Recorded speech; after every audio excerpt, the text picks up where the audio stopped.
Carnivores, nobody talks about this, but your hunger on the carnivore diet is not just about food, it's about your nervous system. See, when you switch to carnivore, your body isn't just adjusting to new foods, it's actually adjusting your hormones and your neurotransmitters. So most people, when they start carnivore, they're actually like trying to find hunger in order to eat more meals, and they're like having a really hard time because they might feel nauseous because it's a lot of fat all of a sudden to try and digest. So other people, though, might experience something else, and it's because a low-carb diet actually lowers your serotonin and your dopamine. These are neurotransmitters, and what that might feel like in your body is feeling a little bit anxious, feeling kind of wired, feeling a little bit hungrier because you're eating different types of foods. So this is what I mean when I say it's actually stressful on your body to start carnivore, because your brain is trying to catch up. A lot of us, when we come into carnivore, have been under dieting, overtraining, that eat less, exercise more mentality. Cortisol is pretty high. And so when we're having this reaction to a much lower carb, no carb diet, and your body is transitioning, it takes your nervous system a little bit of time to catch up. So like your sleep can be affected, your hunger hormones, leptin and ghrelin, might be kind of a little erratic.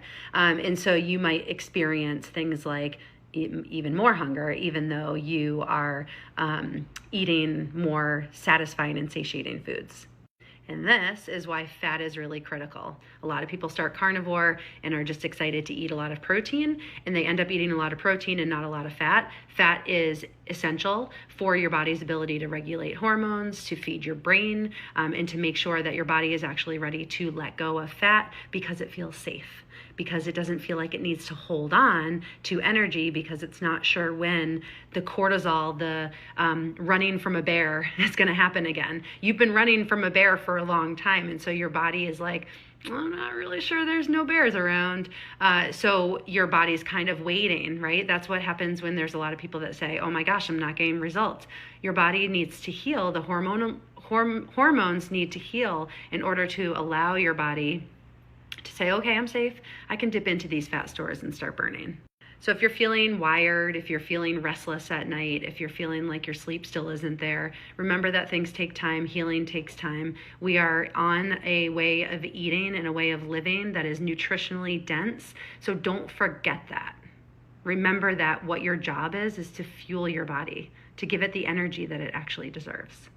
So this is where I say as a coach that not everything, the advice that I give is not a catch-all for everybody. And this is why I work with people individually, because your body is going to react in your own individual way based on your biology, based on your history, based on your genetics. And that's why I coach, because I help people read what their body is telling them and fine-tune their carnivore adventure. But just because you have higher hunger does not mean that that is a problem and that your nervous system is what is crazy. It just might mean that your body's like, sweet, we're getting nutrition. I always pluralize it. We're getting nutrition and we're psyched about it, and we're going to make sure that you're hungry enough to continue getting nutrition meal after meal after meal. So if you're someone that was under eating and all of a sudden your hunger is picking up, that's also a great thing. So I'm talking more about this, the hunger being a little bit erratic at first, with the nervous system needing to catch up. But if you want personalized help, don't be afraid to reach out to me, Jess, or at gmail.com.